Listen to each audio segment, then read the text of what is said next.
Lo primero que quisiera decir es que esta emergencia estaba cantado su inconstitucionalidad. En la Comisión Séptima Constitucional del Senado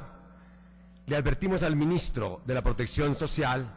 que en nuestro criterio no había un hecho sobreviniente, tal como lo exige el artículo 215 de la Carta Política, y que al no existir ese hecho sobreviniente no podía decretarse la emergencia social. Hoy, hasta el más humillado al gobierno nacional, como es el Procurador General de la Nación, ha tenido que reconocer que el gobierno se ha ocupado y de qué manera en materia grave en esa materia.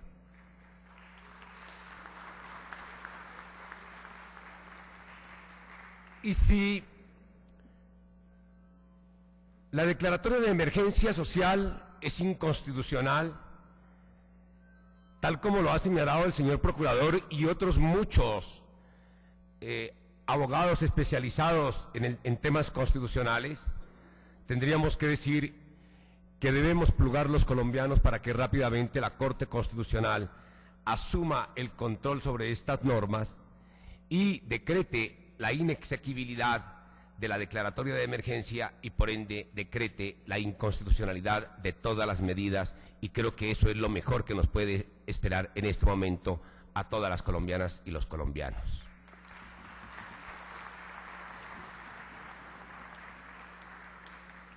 Voy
el control sobre estas normas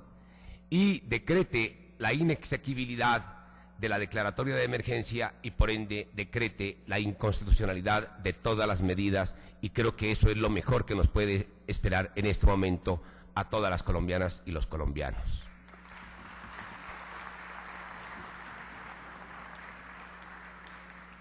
Voy a referirme muy sucintamente a algunas de las normas que se han decretado con fundamento en la declaratoria de emergencia social. Voy a recoger tal vez las más graves,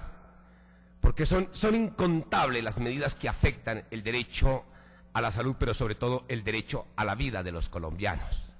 Tanto que esta declaratoria de emergencia yo la he llamado la declaratoria de la muerte, de la declaratoria de muerte para muchísimos colombianos y colombianas. Empiezo por decir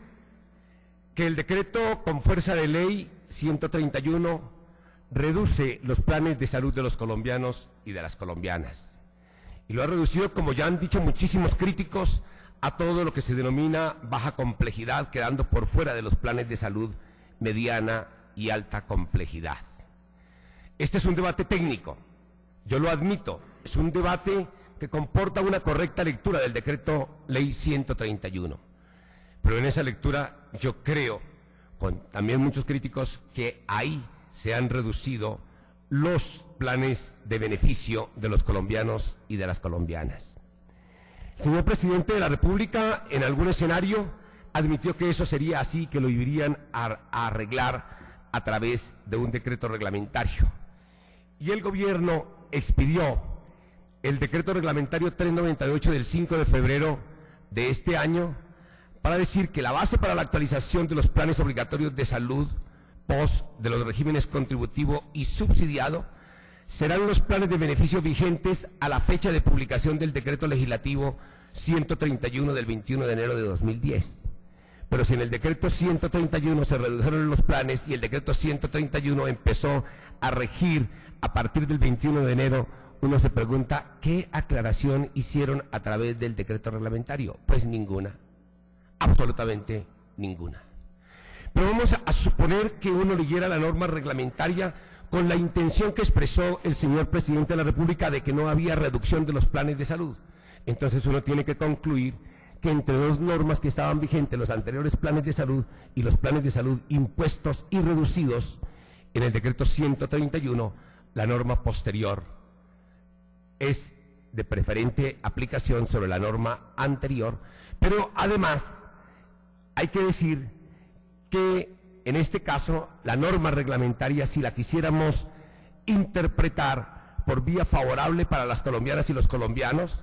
es una norma que al ser contraria al decreto ley, el decreto ley se impone por encima de la norma reglamentaria, como apenas lo entiende cualquier lego en materia jurídica.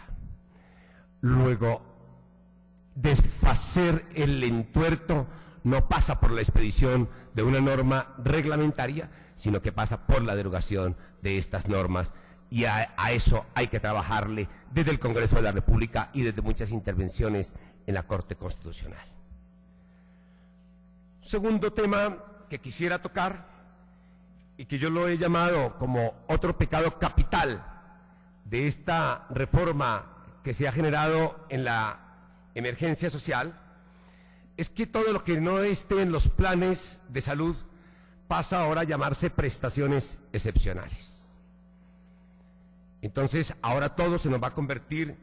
prestación excepcional, y de esa manera lo que llamábamos en la Ley 100 de 1993 el paseo de la muerte, ahora se nos va a convertir en un paseo de genocidio para las colombianas y los colombianos.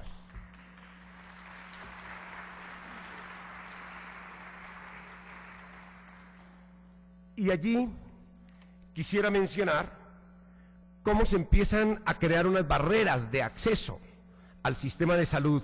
adicionales a las barreras de acceso que hoy tenemos en el ámbito de la Ley 100 de 1993 y sus normas reglamentarias.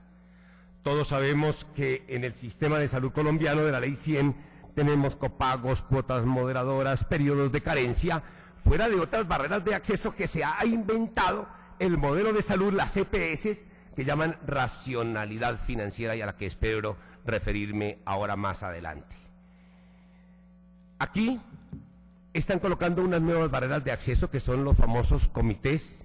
técnico-científicos. Es decir, que si una persona requiere de una prestación excepcional, primero tiene que pasar por un comité técnico-científico para que le autorice una prestación excepcional. Esa barrera de acceso viola el principio de accesibilidad a la salud.